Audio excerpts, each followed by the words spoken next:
अंधश्रद्धा निर्मूलन समितीचे अध्यक्ष श्याम मानव यांनी शिवसेनेतल्या ठाकरे गटाचे पक्षप्रमुख उद्धव ठाकरेंची आज भेट घेतली। आगामी विधानसभा निवडणुकीत अंधश्रद्धा निर्मूलन समितीचा महाविकास आघाडीला पाठिंबा असेल अशी भूमिका त्यांनी या भेटीत स्पष्ट केली।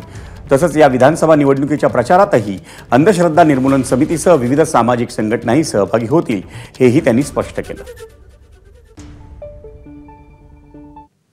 अखिल भारतीय अंधश्रद्धा निर्मूलन समिती आणि इतर सगळ्या सामाजिक संघटना यांनी मिळून आम्ही काही निर्णय घेतले। त्यामध्ये संविधान बचाव महाराष्ट्र बचाव या पद्धतीचं एक अभियान आम्ही महाराष्ट्रभर सुरू करतो आहोत। त्यामध्ये सामाजिक संघटनांचे सगळे लोक एकत्र येऊन आम्ही आमची भूमिका जनतेपुढे मांडू। त्याकरता माझ्या संघटनेकडे जवळपास 50 वक्ते आहेत। इतर संघटनांचे मिळून आम्ही 500 तरी सभा पूर्ण महाराष्ट्रभरामध्ये घेणार आहोत। त्या संदर्भात मी काही गोष्टी बोलायला उद्धवजींसोबत आलो होतो। मी सगळ्यात महाविकास आघाडीच्या नेत्यांशी बोलतो। एबीपी माझा, उघडा डोळे बघा नीट।